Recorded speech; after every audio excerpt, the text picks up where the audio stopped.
S'il y a une réflexion qui peut faire le lien entre l'évangile de dimanche dernier et celui d'aujourd'hui, dimanche dernier c'était l'évangile de l'enfant prodigue, aujourd'hui c'est l'évangile de l'intendant malhonnête, c'est bien l'expression dilapider.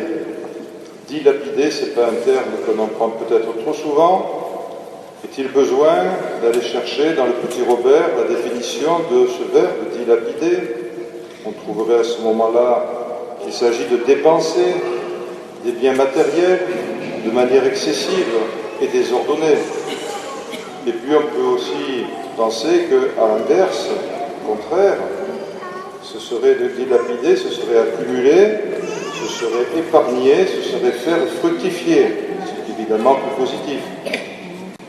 Dimanche dernier, nous avons entendu ce récit d'un jeune homme qui avait amassé toute sa fortune, toute sa part d'héritage, et qui était parti dans un pays lointain pour le dépenser, pour le dilapider, justement, avec des amis d'occasion, des amis et des amis, intéressés avant tout par son argent. Et aujourd'hui, dans la parabole, il ne s'agit pas de partir dans un pays lointain, où on peut dépenser sans compter, sans être connu, mais simplement il s'agit de la vie d'un domaine agricole, où l'intendant, celui qui a la confiance du maître, se laisse surprendre un jour par une dénonciation sur sa mauvaise gestion. Et alors, à partir de ce moment-là, il va perdre à la fois la confiance de son maître et il va perdre sa place. L'un comme l'autre, dans les deux paraboles, ils ont tout perdu par leur légèreté. Ils ne le contestent d'ailleurs même pas. Mais l'un va avoir affaire à son père, et ça se terminera bien, nous le savons. Et l'autre va être obligé de choisir entre travailler la terre, qui est trop difficile pour lui, et mendier, qui est évidemment pas acceptable. Alors il va choisir une troisième solution, c'est un stratagème, c'est une idée qui lui passe par la tête. Il imagine qu'une fois renvoyé de sa gérance, il pourra aller chez les gens qui lui seront reconnaissants d'avoir et de pouvoir l'accueillir chez eux. Alors, nous l'avons entendu, de 100 barils d'huile, la créance est diminuée à 50. De 100 sacs de blé, la créance est diminuée à 80. Or, ces chiffres nous semblent peut-être petits, mais ce sont des quantités énormes.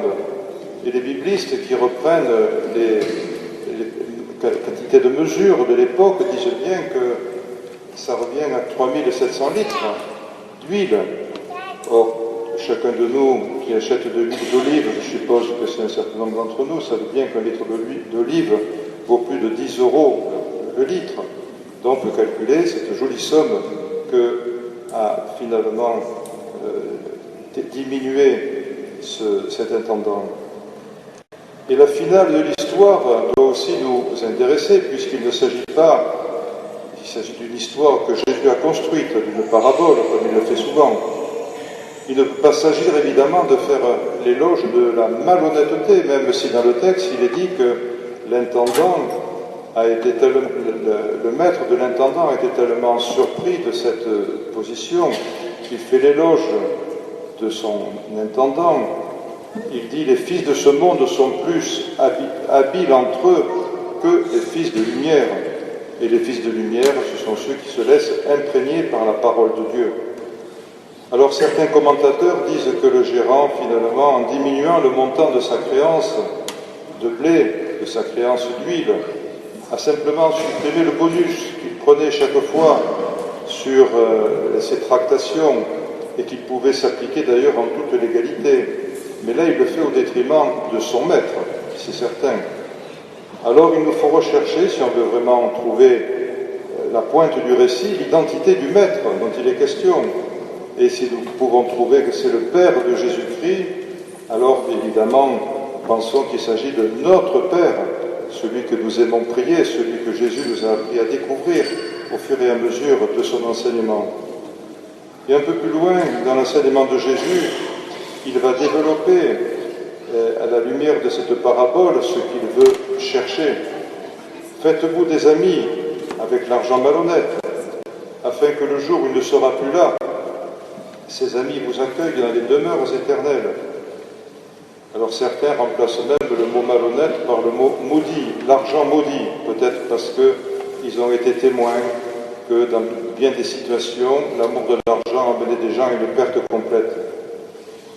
D'où les deux questions que nous pouvons nous poser légitimement en écoutant cette parabole. La première, c'est quel usage faisons-nous de nos biens spirituels? Quel usage faisons-nous de notre argent?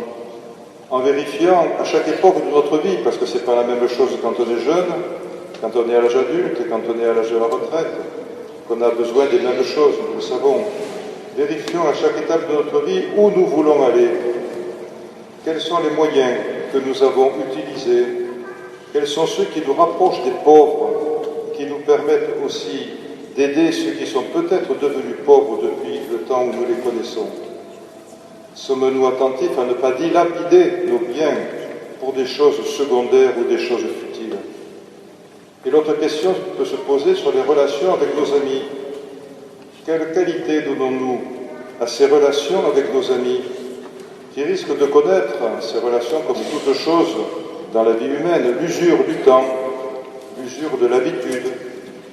Peut-être d'ailleurs que nous cherchons aussi à nous faire de nouveaux amis, parce que nous sommes rendus compte, en particulier pour les gens de mon âge et au-dessus, que les premiers amis que nous avions, ils ne sont plus là, ils sont là-haut, à la maison du Père. Quel effort faisons-nous pour nous faire de nouveaux amis, afin d'ouvrir aussi notre cœur à toutes les possibilités qui nous sont offertes?